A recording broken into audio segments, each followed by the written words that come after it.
по поводу стиха 3, да, правосудие, суд и правота, это такое, ну, как бы, мы пробежали через это, просто сделал такую диаграмму, да, то есть правосудие это больше праведность, да, это я.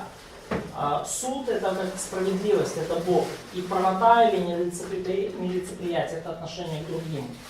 Это вот такой треугольник, чтобы вам лучше понять концепцию заложенную, потому что я не уверен, что мы ее успели разъяснить хорошо. Правосудие, усвоить правила благоразумия, правосудие, суд и правоту. И правосудие это там слово праведность, говорящее о моей личной праведности, это я. У нас есть все добавки. Правосудие, суд и правота. Правота это я. Правота это отношение к другим, это как нелицеприятие. Слова, которые использовали переводчики синодального перевода, мы сейчас используем других. Поэтому, когда говорится о суде, говорится о справедливости. В английских переводах переведено как справедливость. А третье слово как переведено? Оно переведено как правота, но это больше именно как fairness, да, когда, в английском fair, да, или равенство в некоторых, да. То есть, когда как fair play, да, в спорте. Да, равные отношения, честное отношение к другим. Справедливость как атрибут Бога, праведность это как относится к характеру. Что является судом? Суд это справедливость. Бога сочетается. Лицеприятие это отношение к другим, а праведность я это отношение. Это характер. Это мои праведные. Опять же, как сказал Преподает, это поэтический язык, очень так, как бы крупным мазком очень многие концепции. То есть просто, чтобы вы видели, аспект мой личный, аспект как бы связанный с Богом, аспект связанный с другим. Все, больше оттуда выжимать ничего. По сути, слова синонимы. All right, it's out there. It's over to you. All right, so let's finish this one up now. Хорошо, давайте завершим здесь. All right, so we came to what verse 3, what the student is to receive. Итак, мы увидели стих 3, что должен учащийся усвоить. In verse 4, what the instructor is trying to impart. И стих 4 говорит о том, что учащий, да, преподающий хочет дать. And notice he's called naive there. That's that term for the person that hasn't quite made moral decisions yet. И обратите внимание, он использует термин простым, да, простакам, то есть человек, который еще не в состоянии нормально принимать моральные решения.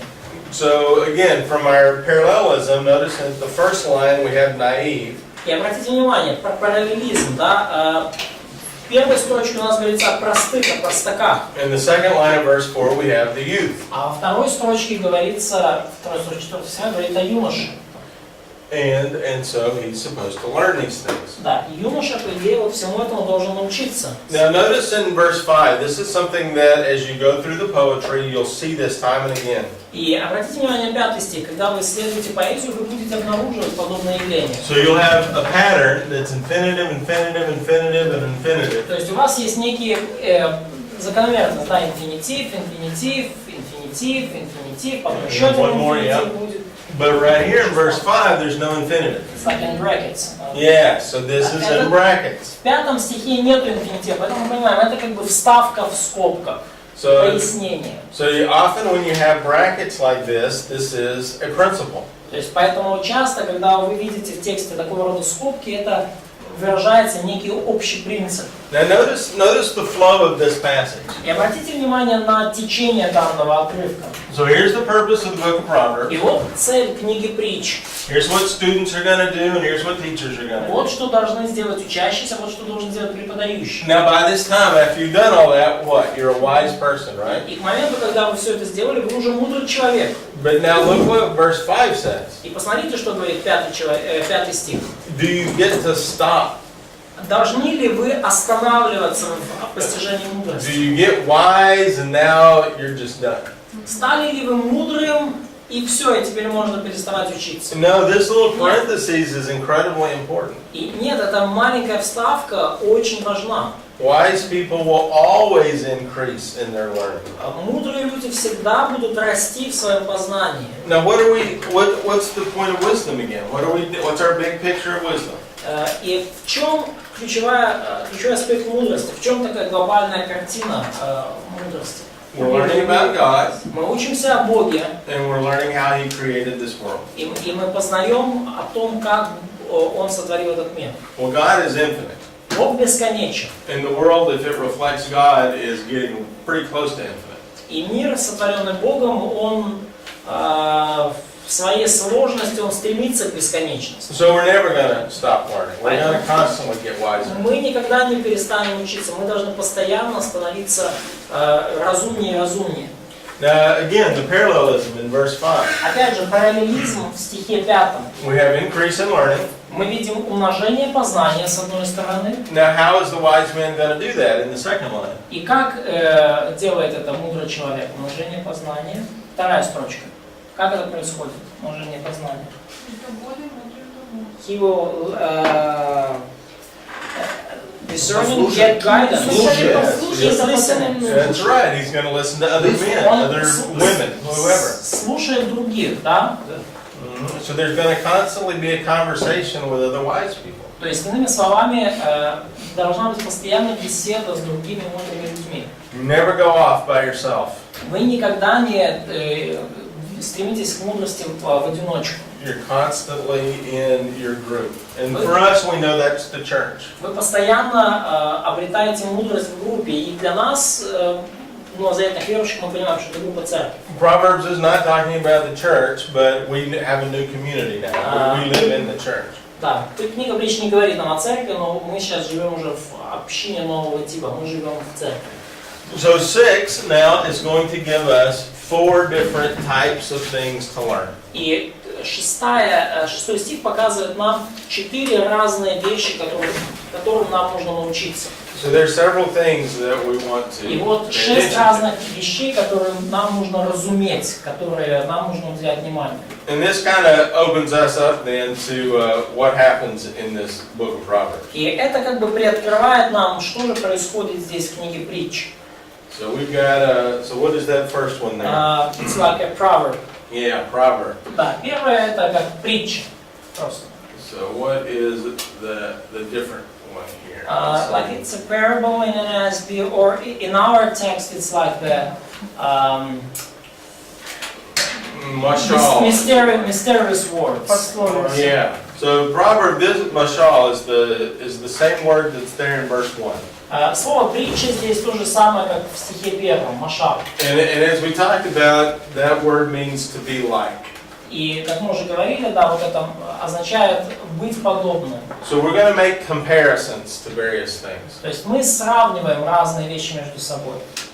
Now the second word is a word that means parable, or it's an elaborate comparison. Следующее слово это как, вообще говоря, тоже притча, да, если с английского, но мы говорим замысловатая речь, да, как синодально. Это более развернутое сравнение. In other words, it's an extensive comparison that's really making a particular connection.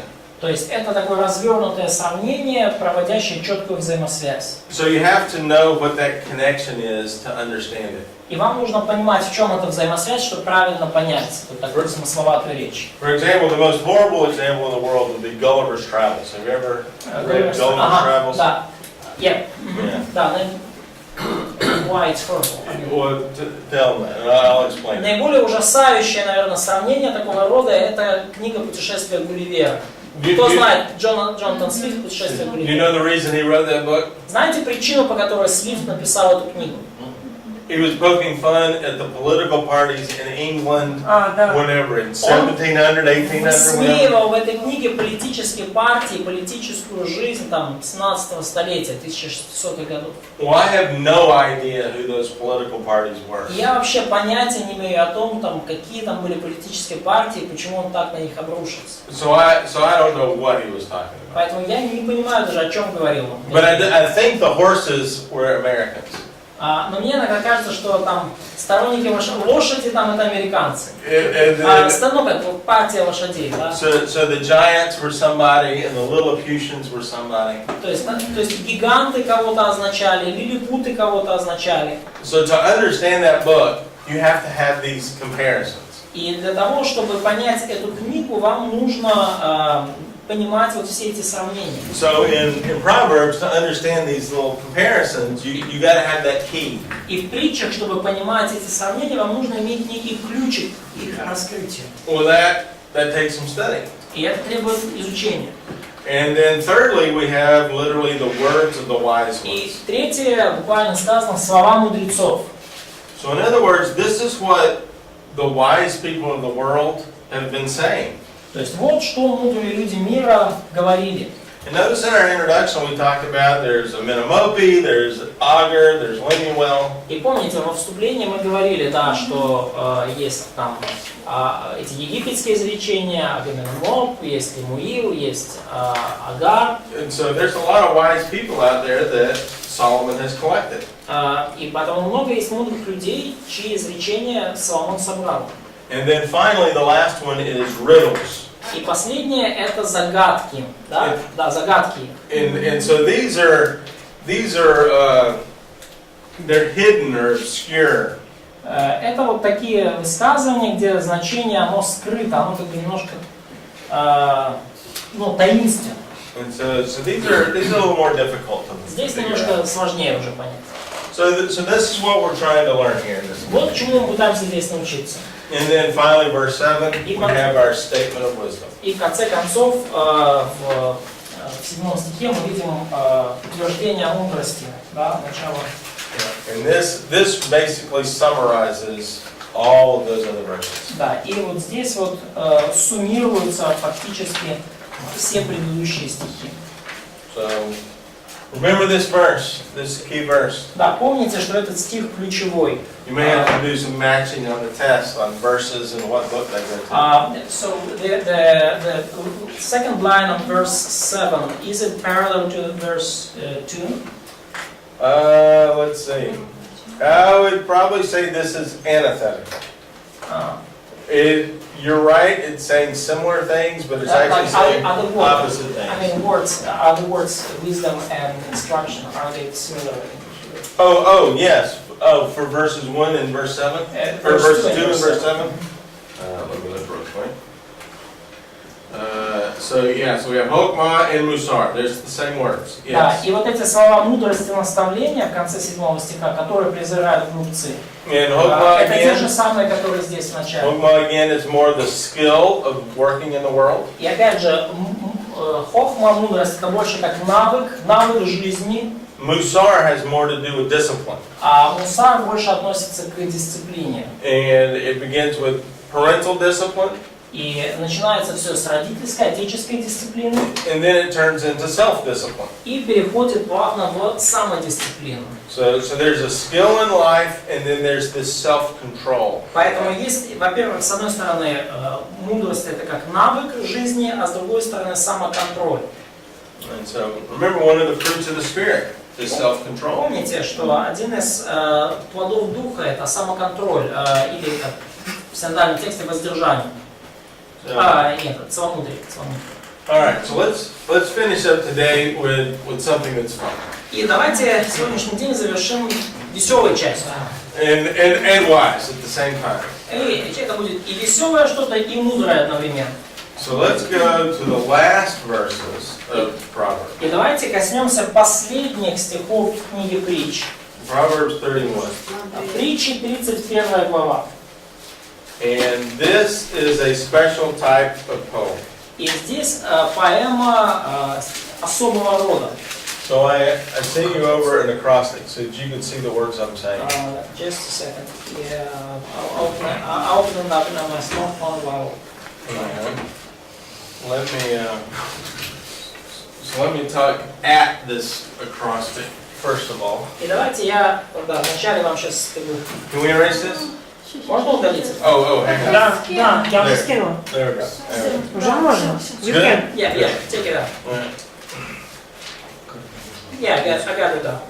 So, as we're dealing also with Hebrew poetry, Когда мы имеем дело с еврейской поэзией, we're looking at various types of poetry in Hebrew as well. с вами рассматриваем разные типы поэзии.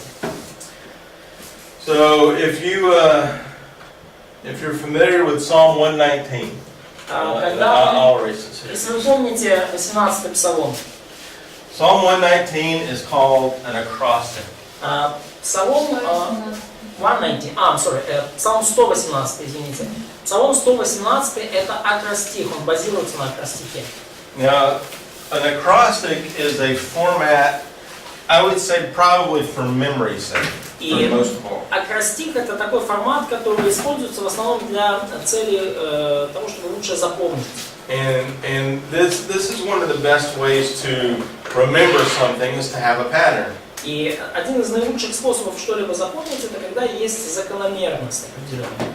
So in Proverbs, that's one of our best, one of the key components here is the ease of memory. И в книге Притч один из ключевых компонентов — это простота запоминания. Well, an acrostic is another way to remember things. И акростик — это один из наилучших способов запомнить. And an acrostic begins each verse with a different letter of the alphabet. И в акростихе каждый стих начинается с новой буквы алфавита.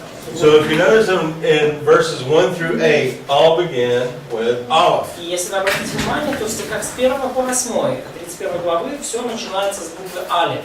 And then the next 8 verses all begin with the Hebrew letter Bet. Это да, в 118-м псалме. Все следующие стихи там дальше начинаются с Б. And their third letter of the alphabet is Gimel. И третья буква алфавита — это Гимель. So, that's one way to remember these things is this pattern. И вот таким образом легко бывает, может запомнить этот длинный псалом, поскольку есть вот эта закономерность. Another aspect of this is that it probably has the concept of complete. И еще один аспект акростика в том, что он выражает своего рода завершенность. You'll hear the term the alpha and the omega. Вы слышали термин, да, как альфа и омега, да, в греческом от А до Я, прошли от А до Я. Да, то есть это вот с начала и до конца, завершенный набор чего-то. It's the whole thing. It's saying the whole story. Поэтому такой вот прием подчеркивает то, что мы выразили полноту, мы рассказали целую полную историю. Well, in Proverbs chapter 31, we have a similar setup. И в притче 31 главе мы видим похожее устройство, похожую поэтическую форму. So you notice here in verse 10, Поэтому обратите внимание, в 10 стихе 31 главы the first verse begins with Aleph. первый стих начинается с буквы Алеф. And then 11, you have Bet. Стих 11 начинается с буквы Б. So y'all see that as we go through. Все это видят, Gimel, да? Dalet. And we could sing all the way through. Hagen, Bob, and Zion, Hagen, Taten, Yoden, Tom. Да, можно все это даже пропеть, да, при желании, если да. А завершенность относится к каждому стиху или вот к группе стихов? So this completeness, you tell about the group of verses, like the whole paragraph, which is described by acrostic. It's not the separate verse. Да, это so when you talk about completeness, it means the whole. Yeah, the whole poem is this is a. Целое стихотворение, целое. This is like a complete description of the valiant wife. Это полное описание такой героической жены. Now, one of the interesting things about the Hebrew letters. Одна из интересных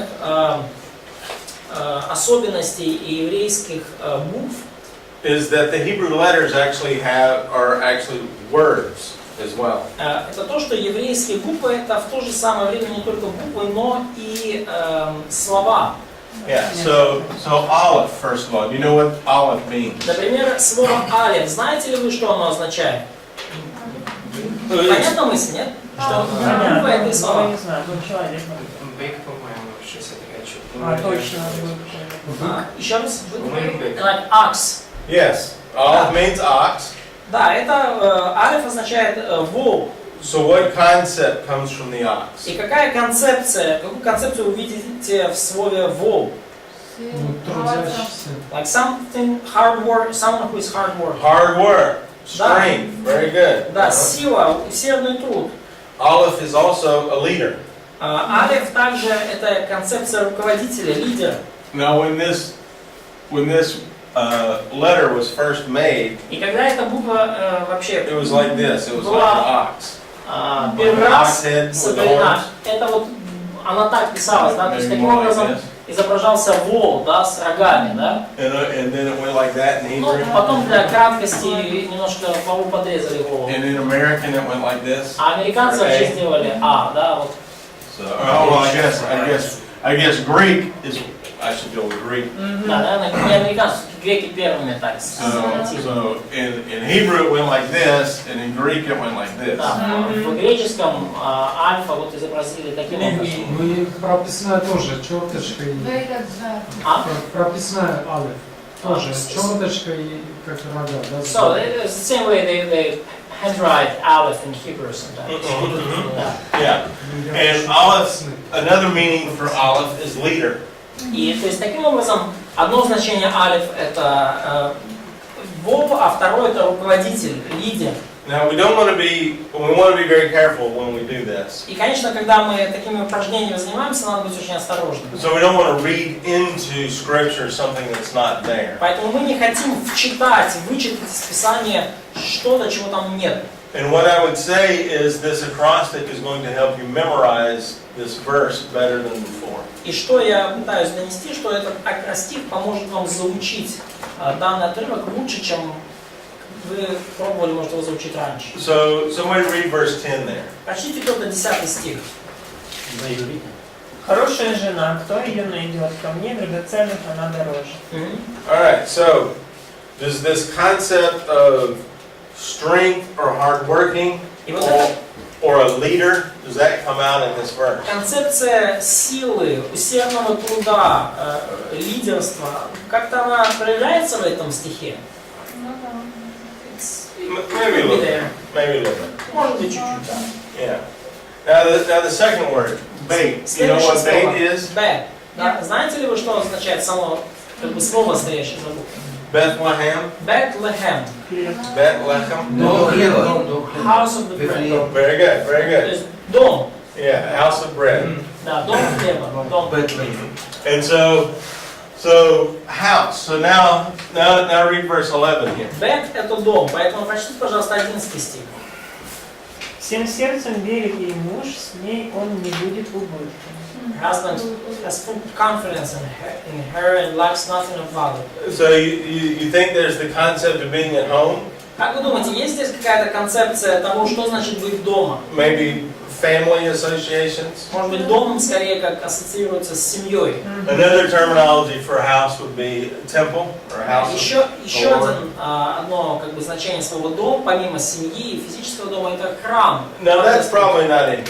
Ну, скорее всего, здесь этого нет. You know, that's what I'm saying. You want to be careful when Вот почему я we говорю, have что these concepts. надо быть осторожными, когда мы сравниваем все эти концепции. You know, what's the word gimel?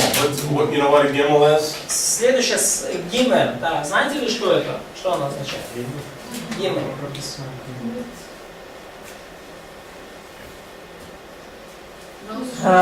Верблюд, что ли? Camel. Лошадка? Camel. Верблюд. Yeah. Camel, да, It's английский. easy for English. We have the word camel. Да, для англоговорящих легко, у нас есть слово camel, верблюд.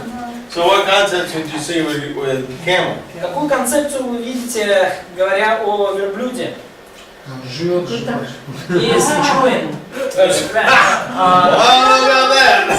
Я не знаю, Грузовое животное. is someone to carry the treasure song. Right. Travel. Да, Or treasure as in trade. Well. Путешествие, либо торговля, да, то есть тот, на ком переносятся некие ценности. Путешествие или торговля. So what does verse 12 say here? Что говорит 12 стих? Она приносит ему добро, а не зло во все дни жизни своей. She brings him good, not harm. Well, there we go. So the concept of wealth, traveling there. She brings him stuff. Добра, то есть несет, концепция богатства, да, то есть она приносит, да, буквально в английском, да, и она приносит ему добро, то есть путешествие и торговля здесь есть. So what's a dollar? Далее. I don't know if this is a word or not, but this is the concept of the letter. Я не знаю, есть ли такое слово, но это концепция, которая есть в букве. Далее, что такое? But this is a door. It even has a doorknob. Дверь. Да? Там даже дверь с дверным замком. It's a door. You can see a new opportunity or something like that. Дверь это, даже в этом контексте, это новая возможность какая-то. And so look at verse 13. Now that kind of comes out, this Смотрите, opportunity. 13 стих. Тут уже более явно, да, вот эта возможность. Она выбирает шерсть, лен и охотно трудится своими руками. Alright, so here we see that she works. То есть здесь мы видим, что она работает. She's looking for stuff, she's doing things. Она ищет, да, постоянно новые возможности, она что-то делает. Now, hey, what is the concept there? Следующая буква Х. Какая там концепция? Не знаю, я думала, это дверь. А? Я думала, I was что это thinking дверь. this is a door. No, this is the window. Но это близко, окно. Yeah, so it's a window. Это окно. So you have a perspective of life, you see things. Окно это то, через что вы видите. Это некая перспектива в жизни, взгляд на жизнь. Hey, it's 14. Стих 14 о чем? Вона немов кораблі ті купецькі, здалека спроваджує хліб свій. She's like merchant ships bringing food from afar. Oh yeah, so there's opportunity. So there's looking out, looking over the horizon, to Опять see же, a ship это come across. возможности, да, то есть вы смотрите далеко на горизонт, откуда приходят к вам эти корабли. And then again, this may be just more helpful for your memory, to help you memorize И it. опять же, может быть, это просто как вам для пользы запоминания. And we don't want to read into it, Мы but не хотим вычитывать из текста. but notice what women do here. Но обратите внимание, что здесь делает женщина. From afar, they have a business. У нее международная торговля, она издалека добывает там свой хлеб. They're looking for good deals. Они ищут хорошие сделки. It seems like there's a lot of financial aspects that the wife does. Что во многих финансовых аспектах жена задействована. I mean, a good wife is going to be just absolutely incredible for your finances. Поэтому, если у вас хорошая жена, то это замечательно отразится на вашей финансовой жизни. Question from Jan. Yeah. Ну, вот эта дверь и окно есть в этих буквах, независимо от этого употребления в этом гимне. So this like connotations like door and window, do we have those connotations in the letters itself with no reference to the like parables? Well, like I said, bait is a word, aleph is a word, Как я gimel сказал, is a word. алеф, бет, гимель это слова. Most of these are words. Большая часть вот этих как бы, смыслов это слова, которые For начинаются. example, vav is a word that's used in the tabernacle construction Вав это слово, которое используется, например, при описании конструкции скинии. for hanging all the curtains on. Для шестов, на которых держится занавеска. So vav is used there in that last half of Exodus. Поэтому слово вав используется в последней главе Исхода. So you can see that this is kind of the peg or the hook that you hang something on. То есть вав это как бы крючок или шест, на котором вы что-то держите. Does that concept come out in verse 15? Видим ли мы эту концепцию в 15 стихе? She gets up while it is still dark. She provides food for her family and portions for her servant girls. Yeah, so I see her getting up, put her coat on, getting up, take the coat off the hook in the house. Yeah. То есть, это вот в данном смысле больше как крючок, да, то есть она встает рано, снимает как бы одежду с крючка, такое, ранний подъем. So next is Zion. Zion, you know what that is? Знаете, что Zion? Да, какой смысл, да, слово? And I don't know if this is a word or not. Я не знаю, слово это или нет. It's the sword. Это меч. Yeah, it's a little sword there. Мгм. And so, so sword, cutting, power, that type of thing. Рассекание, сила, Sacrifice, Жертва. something like that. тоже что-то такое. So verse 16. Стих 16. Меч за кем? Да. Меч и идея силы. 16 стих. Закин это старый. Зайн, народ, 16 стих. Да. Меч Задумает она поле и приобретает его от Yeah, so I don't know if this leads into like plowing or cutting the earth or something like that. Like a power in your text. Like she makes things done. basically. Yeah, power. Yeah, Да, но there you здесь go. концепция силы, да, больше. То есть она исполняет задуманное. Она достигает цели. By the way, we've got buying property right here. Кстати, мы здесь видим покупку имущества. So women are a powerful tool, and this is very important for you guys. И женщина это, ну, это мощное оружие, поэтому это очень как меч, да, это очень важно понимать вам. Now tomorrow we're going to talk Song of Solomon. И завтра мы поговорим с вами о песне песней. So there is a physical, emotional connection between man and wife. Поэтому мы поговорим о физической эмоциональной связи, которая есть между мужчиной и женщиной. But wisdom looks at all aspects. Но мудрость смотрит на все аспекты. And this is a magnificent aspect of a woman as well. И это потрясающий, очень впечатляющий аспект женской природы также. She's very capable of doing various things. Женщина способна совершать очень многие дела. So the hate. Следующее это head. And this looks like a fence. И это Boundaries, maybe. да, как забор или ограждение. And so She sets about her work rigorously. Her arms are strong for her tasks. yeah, so you see this self-discipline. Да, припаясывает силу чресла, укрепляет мышцы свои. То есть здесь самодисциплина. Yeah, so she has these rules about the way she acts. She has a fence. Есть некие как бы, забор, да, есть границы, да, в том, как она осуществляет дела. То есть она дисциплинирована. And the tape, you know what that is? Следующая буква Т. Вы знаете, что это значит? It's a snake. Это змея. And in some of the other acrostics, the snake verse usually has to do with danger. And И that в kind of некоторых других как вот эта вот идея змеи подчеркивает опасность. let's see. Yeah, so we have this. She senses that her gain is good. The lamp does not go out at night. Да, она чувствует, что занятия ее хорошо, и светильник ее не гаснет и ночью. So there's a danger that the light goes out. Поэтому есть некая опасность вовне, ради которой ночью горит светильник. So these, I'm not sure if these are what vav is a word. Я не уверен, например, что все эти буквы, как бы, все это является отдельным словом, вав точно слово. Okay, and so yod again is a word. Следующее йод. You know what yod is? Это точно слово. Что такое йод? Маленький значок. It's the hand. Рука. Я. Я. Yep. Я. Рука. Yep. So I'll do it this way. There we go. And so that's the hand. Да, And so often the verse will actually start with her hand or his hand or something like that. И часто вот стихи, которые яд начинаются, они начинаются с руки, да, протягивает Oh руки yeah, свои yeah. прямо. So here we go. А вот Verse оно здесь и 19. есть, да. Yeah, so her hand. Протягивает руки свои прялки, персты ее берутся за веретено. Yep. So again, that's easy to remember because when you come to the odd verse, it Легко запомнить, да. starts with hand. Когда вы переходите к стиху, который начинается яд, он обычно начинается с руки, да.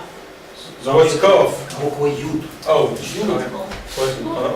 Ребят, вы, молодцы, да. Следующее, да, ков, да. yeah. So kof is the palm of the hand. Это ладонь. Yeah. So again, it's another hand symbol, but it's the Опять же, palm. это как бы часть руки, но это ладонь, да.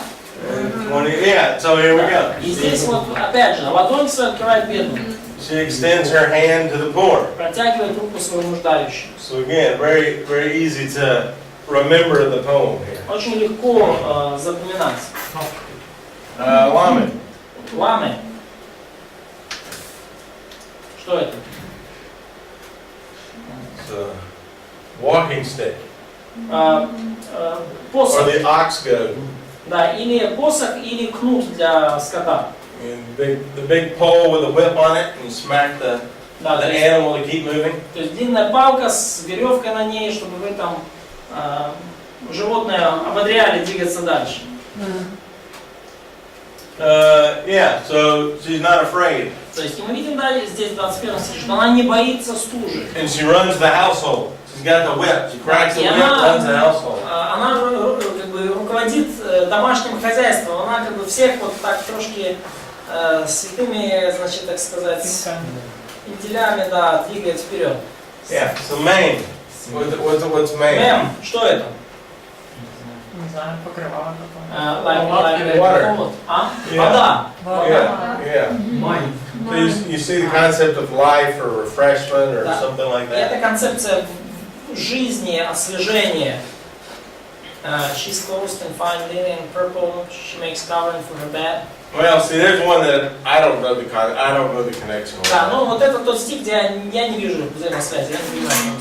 And again, don't get too wrapped up in the alphabet, other than just to notice how the verses go. Опять же, да, ну не уж не зацикливаясь так прямо сильно на алфавите, да, потому что, ну, если не ясно, как вообще Now, развивается. noon is a fish. Ну, нун, да, это рыба. Yeah, so that may be related to food or fish or something like Оно может that. как-то связано, it's her husband perspective to the city, да, как-то связано с едой или рыбой. Yeah, I don't know He's the a big connection fish. with the letter.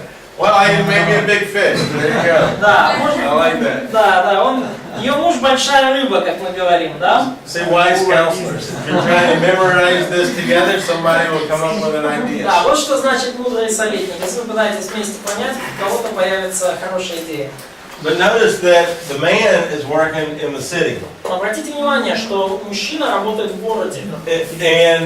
And one of the great things about having a good wife is that you can work with respectable people. И что классно вообще, когда у вас хорошая жена, это то, что вы можете работать рука об руку с уважаемыми людьми. Now think if this woman is lazy or running around on you or that kind of thing. Подумайте, что бы было, если бы эта жена была ленивая или постоянно на вас наезжала. You're going to have a bad reputation. You won't be able to do that. Плохая репутация, вы не смогли бы многого делать.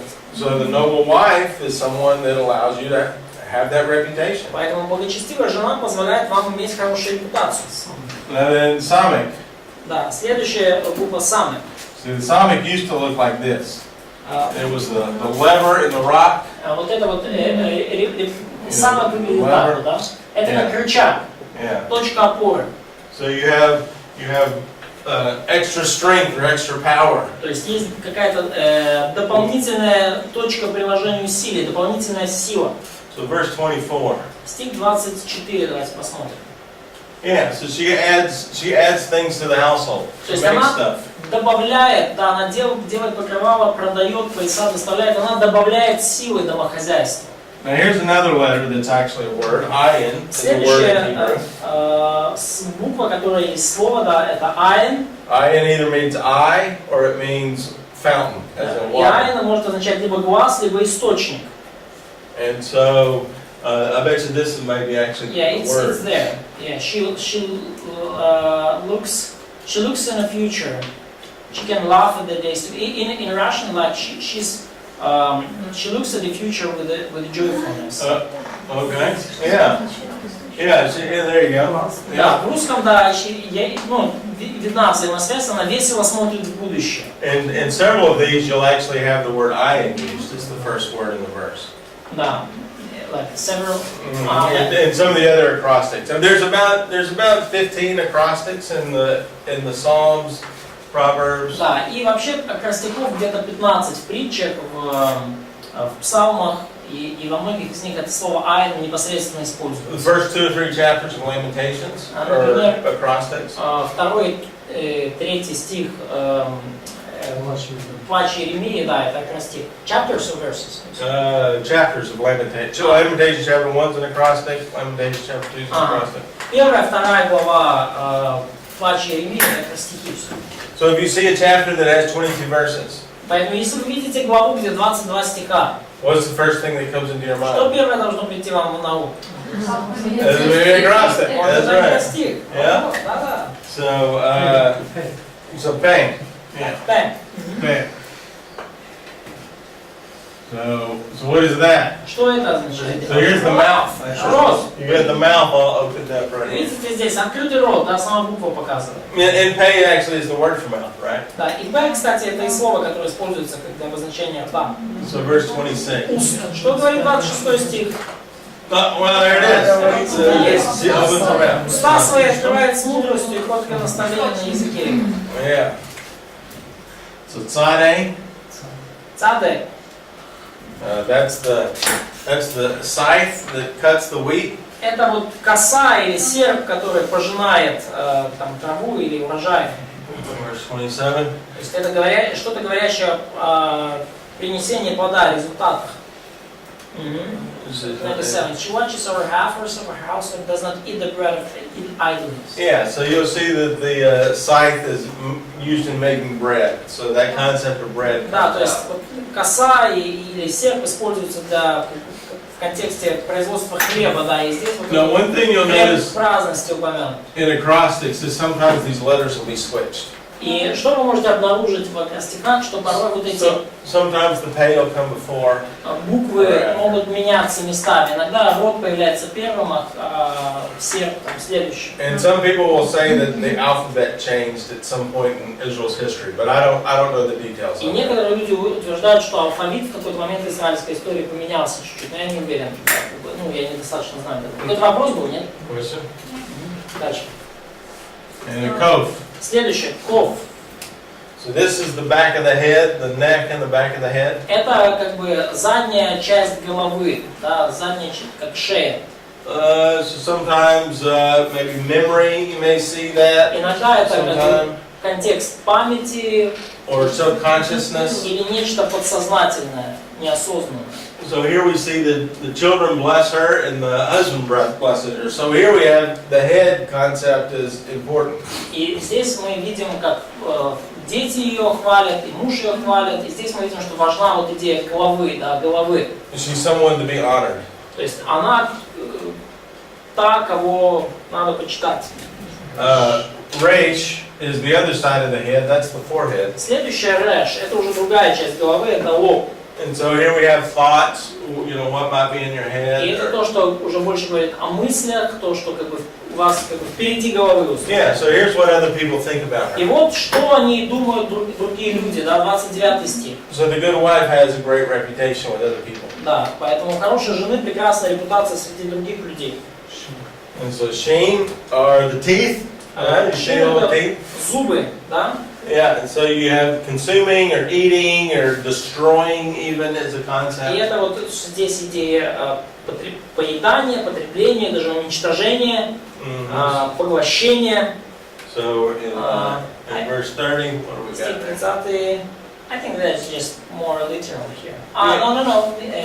Yeah, charm is deceptive. Yeah. Здесь говорится о том, что миловидность обманчива в 30 стихе. Yeah, so this is important when we get into Song of Solomon tomorrow. И это важно, когда мы будем завтра говорить о песне песней. Particularly for you guys and women, this applies as well to your Особенно man. для парней, но и для мужчинам также применимо. You know, the youth, you know, has a beauty that fades away. Да, юность как бы несет с собой красоту, которая со временем увядает. But as we're studying wisdom, hopefully that person you marry grows in wisdom. Но когда мы изучаем вот литературу мудрости, то надеемся, что человек, с которым вы вступили в брак, со временем вырастет в мудрости. So, and then finally we have the top. И последнее, что мы видим, это тав. Now originally Tav was like this, which is the cross. Изначально тав это вот изображался таким образом, это как крест. And so in English it becomes T. В английском языке эта буква в итоге превратилась в букву Т. And so the Tav is the cross or a signature. Тав это как крест или подпись или завершение. Yeah, so it's generally the conclusion. Да, и обычно это используется как в заключительном стихе, и стих 31 заключительный здесь. So anyway, this is one of the most beautiful poems in all of human history. И опять же, это, на мой взгляд, одна из самых замечательных поэм в человеческой истории. And so the acrostic is kind of a way to get your mind wrapped around it, help you memorize it if you like doing that. И акростик помогает вам немножко сконцентрировать свой разум на понимании этого стиха, лучше запомнить, если захотите. And as I mentioned, there's several acrostics in Hebrew poetry. И как я уже упоминал, есть несколько акростихов в еврейской поэзии. So, any questions about that? Есть ли у вас какие-то вопросы на этот счет? Да. Да. Вначале вы упомянули, что только когда родители наставляют ребенка, этого мало, и это видно в притче. So you mentioned that only parental training is not enough, and we could see it in the Proverbs. You said that. The what? One parent? Only parenting training is not enough. Like only. Sure, it's difficult. Let's just say it's a whole another level of difficulty. Не то, что недостаточно, это очень трудно, если только родители. Это совершенно другой уровень трудности. recognize as we're dealing with Proverbs, we're dealing with general concepts. И поймите, что мы говорим о притчах, это общие концепции. But he has a question. So, Yes, в чем oh, вопрос? yes, yeah. Тогда какой источник? То есть ребенку самому нужно идти в Писание? So what could be other source? Should child go to other places? Sure, yeah, a multitude of wise counselors. Множество советников, да? So if there's Множество мудрых советников. So if there's a parent missing, you want to add to that. Если кого-то из родителей нет на месте, да, или недостаточно мудрости, то вы хотите, чтобы кто-то добавил вместо него. Sometimes it's military. Порой мудрость приходит через службу вооруженных сил. For guys, sometimes it may be a handyman, somebody that works with their hands. Порой это, кто-то, допустим, для парней, кто-то из друзей, с которым они работают бок о бок. Certainly there should be somebody in the church that is wise as well. И однозначно в церкви всегда найдется кто-то достаточно мудрый, чтобы добавить к родительскому совету. Это есть ответ на вопрос? Yeah. So wisdom literature speaks in general terms and talks about the ideal. И литература мудрости говорит часто в общих терминах и повествует нам об идеальной ситуации. Obviously, we live in a sinful world. Очевидно, мы живем в падшем мире, греховном мире. And people are broken. И люди разбиты грехом. So rarely are we ever going to have a life full of the ideal. И очень редко нам удается увидеть жизнь близкую к идеалу. And so we have to look for how the Lord is guiding us through those difficulties. Поэтому нам нужно видеть, как Бог направляет нас через все эти трудности. Yeah, that's excellent.